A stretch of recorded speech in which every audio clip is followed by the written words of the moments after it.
This video is sponsored by Card Kingdom. You can visit their store by using my referral link in the description below.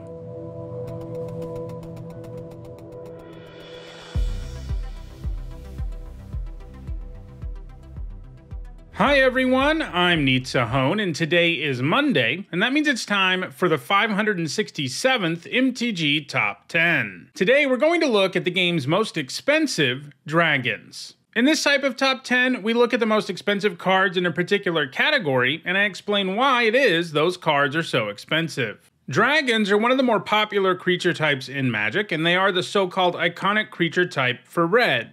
This means that a few of them appear in pretty much every set, they're usually at higher rarities, and they're usually pretty pushed when it comes to power level. The fact that they tend to be rare and powerful, and they're in high demand for collector reasons because people like dragons, leads to them being one of the most expensive creature types on average. So I thought it would be interesting to look at them in a top 10. As usual, I chose to exclude promo or variant versions of these cards, instead sticking to their original printings. The prices in this video are Card Kingdom near mint prices at the time of recording, and it is possible that prices have changed. If you want to own any of these cards, you can find direct Card Kingdom links for every single one of them in the description. To be eligible for this list, a card had to have the dragon creature type. In all, there are 315 dragons in Magic, and in this video we'll look at the 10 that are the most expensive. Alright, let's dive into the list. At number 10, it is Kobusho the Evening Star, which costs about $28.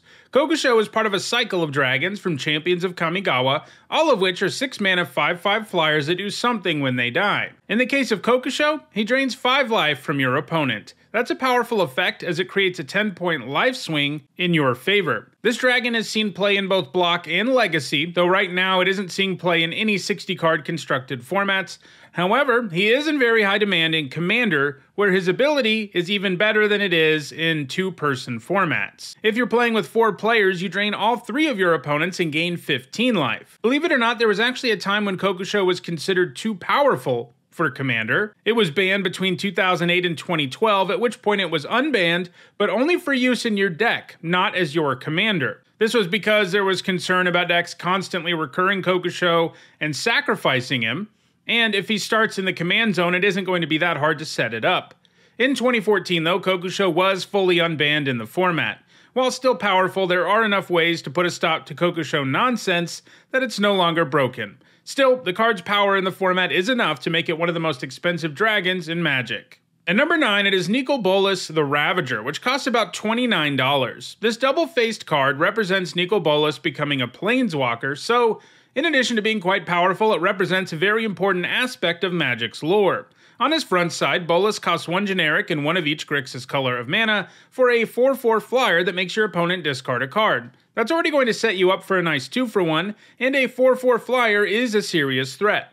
You can also pay 4 generic and 1 of each Grixis color to transform him into Nico Bolas the Arisen, an incredibly powerful planeswalker. He starts with 7 loyalty, has a +2 that draws 2 cards, a -3 that does 10 damage to a creature or planeswalker, a -4 that lets you reanimate a creature or planeswalker, and a -12 that exiles all but the bottom card of your opponent's library, meaning they're on a 2-turn clock. No matter what's going on in the game, Nico Bolas can do a pretty good job of pulling you ahead. He saw play in Grixis control decks in Standard, and he's also seeing some play in Pioneer Niv-Mizzet Reborn decks, and more recently in Grixis midrange. So there is a bit of demand for this Bolas in 60-card constructed formats, but this is another case where Commander plays the largest role in elevating a card's price. Nico Bolas the Ravager is the commander in over 4,200 decks on EDHREC and appears in the main deck in over 8,000 decks.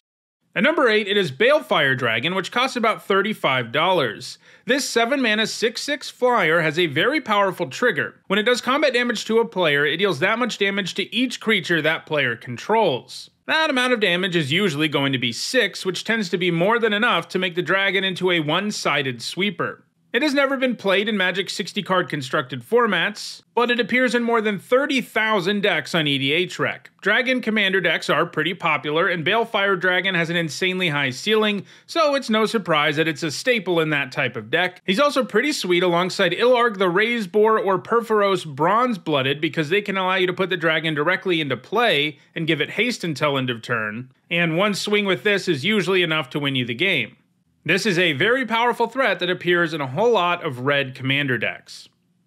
At number 7, it is Scithorix, the Blight Dragon, which costs about $40. Scithorix is a 5-mana 4/4 with Flying and Infect. You can also give it haste for 1 black mana and regenerate it for 2 black mana. Obviously, given its size and evasion, plus possible haste, it can quickly give your opponent enough poison counters to make them lose the game, and unlike a lot of Infect creatures, it can do the job all on its own. The fact it regenerates also makes it very resilient. It was played in Infect decks while it was in Standard, and these days it sees a lot of play in EDH, where it's a common commander for poison decks. It appears in the main deck of many commander decks as well, as the opportunity to quickly obtain a poison victory is appealing to many decks.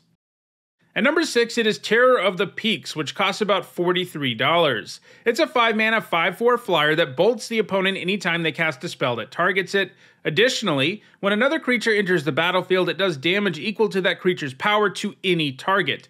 Obviously, that's amazing, as it basically makes all of your creatures into removal and burn spells, and that can allow you to do insane amounts of damage in a hurry. It's also nice that the Terror makes sure it punishes your opponent one way or another, so it doesn't feel completely awful when it gets removed right away.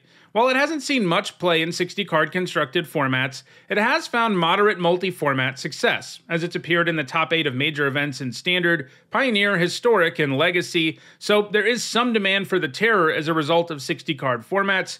But, like all the cards we've seen so far, this is another case where Commander is the biggest factor in its price tag. If you're playing a red Commander deck that plays a decent number of creatures, you're usually playing the Terror. It's a must-kill threat when it comes down and can rapidly reshape the board in its controller's favor. For that reason, it's pretty close to being a staple, appearing in almost 70,000 decks on EDHREC. At number 5, it is Ancient Copper Dragon, which costs about $65. When this 6-mana 6/5 flyer gets in for a hit on your opponent, you get to roll a d20 and make treasure equal to the number you roll. This can result in a pretty absurd amount of mana. This dragon is from the relatively recent Commander Legends Baldur's Gate, but it's quickly become a heavily played card in EDH. EDH is a format where you can really find absurd things to do with all the treasure you produce, and the dragon slots well into red decks whether they're interested in sacrificing or ramping or artifacts or dragon tribal. There's just a lot of places where it's an auto-include, leading to it seeing play in more than 30,000 decks in the format. It also happens to be from a non-standard release set, meaning there are less of them in circulation, further driving up the price. At number 4, it is the Dragon, which costs about $75. The Dragon costs 4 generic and 1 of each color of mana, and when 1 or more dragons you control attacks, you draw that many cards and put a permanent on the battlefield. It also comes with Eminence, which means it has an effect that is active whether it's on the battlefield or in the command zone. In this case, it makes your dragon spells cost 1 less mana. The Dragon's 5-color identity, its Eminence ability, and the powerful effect it has once it's in play make it the ideal commander for a dragon deck, and one of the best commanders in the entire game. It's the 4th most played commander on EDHREC, appearing in over 14,000 decks. So the demand for this card is really high. Being one of the most popular cards in Magic's most popular format will do that, and the supply of the card is also really low. So far, it's only appeared as one of the commanders for the Commander 2017 precons.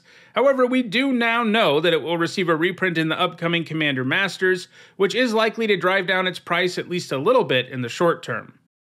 At number 3, I've included 3 cards, the 3 most expensive Elder Dragons from Legends: Nico Bolas, Chromium, and Vivictus Asmati. Nico Bolas is the legitimate number 3, while Chromium and Vivictus Asmati would be in between Ancient Copper Dragon and Terror of the Peaks. Legends was the set that introduced both multicolored cards and legendary permanents, so it had a pretty massive impact on the game. And the set's chase rares that featured these new mechanics were a cycle of 5 Elder Dragons. Now, none of these dragons are particularly good by today's standards. They're all 7/7 flyers that have pretty intense mana costs of 2 generic and then 2 mana of each color of a shard, and they all demand you to pay additional mana every upkeep or they get sacrificed. Nico Bolas is the best of the bunch because of the powerful effect he has when he hits your opponent, which makes them discard their whole hand. The others in the cycle are substantially worse. Chromium's additional upside, for example, is Rampage 2, and Vivictus Asmati can buff its stats. So, none of them have been played in Magic 60-card formats, and these days, they aren't very popular as commanders either. However, this cycle is incredibly important in the history of the game. When the Commander format was in its infancy, the original rules were that one of these 5 dragons had to be what we call a commander today. This is where we get the abbreviation EDH, which stands for Elder Dragon Highlander. So these cards are rares from a very old set and incredibly important historically, making them highly sought after as collectibles. One interesting thing to note here is that these cards are not on the reserved list, which is a list of cards Wizards of the Coast has promised not to reprint. While they are rares from Legends, and most of those are on the list, the fact that these were reprinted in Chronicles means they're actually fair game for future reprints. That's why the prices are fairly low for rares from Legends, but still, it was enough to make them some of the most expensive dragons in the game. At number 2, it is Zodiac Dragon, which costs about $600. Yeah, we took a pretty big leap between number 3 and number 2. This dragon is a 9-mana 8/8 that goes to your hand when it dies. That is not a very good card for the most part, though it can combo in a pretty sweet way with cards like Sneak Attack, which let you put a creature into play with haste, and that creature gets sacrificed at the end of the turn. That's definitely a cool combo, but the card is awful in virtually all other scenarios, and it has never been played in 60-card constructed formats, nor does it see very much play in Commander. So, this is a card where the driving force in its price is its collectability. It is from Portal 3 Kingdoms, a set that was released only in the Asian market as an introductory product that was both a standalone game and a way to learn the basics of Magic. This set is incredibly rare and wasn't released at all in North America, so getting your hands on a Zodiac Dragon is very difficult. The card's scarcity is probably partly why it sees so little play in Commander, but even if it was easily accessible, I don't think it would see that much play. But hey, it's really rare, and that has led to it costing almost $600. And at number 1, probably not surprising anyone, I have the 2 dragons from Alpha. Shivan Dragon costs a whopping $8,900, and Dragon Whelp costs about $450. If it was on its own, Dragon Whelp would be number 3 on the list. Alpha was, of course, the very first printing of Magic's very first set, and it is exceedingly rare. All the game's most expensive cards are from Alpha. This is another case where extreme scarcity is the reason for the card's elevated price.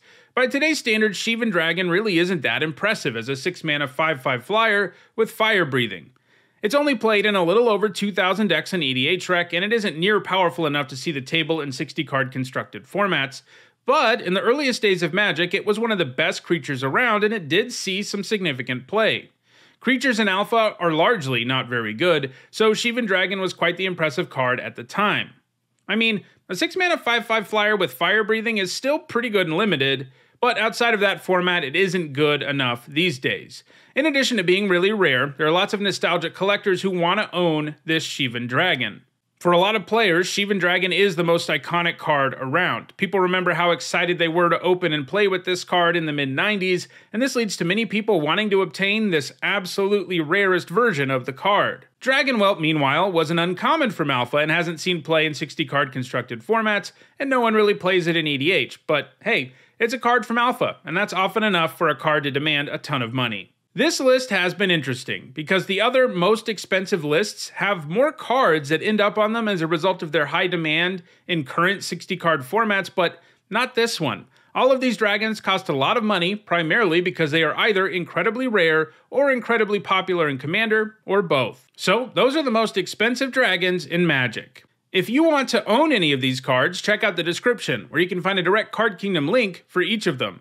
If you want to make sure you catch future videos, don't forget to subscribe and turn on notifications. If you want to catch up on past videos, including many more that look at expensive cards, you should see some playlists on your screen shortly.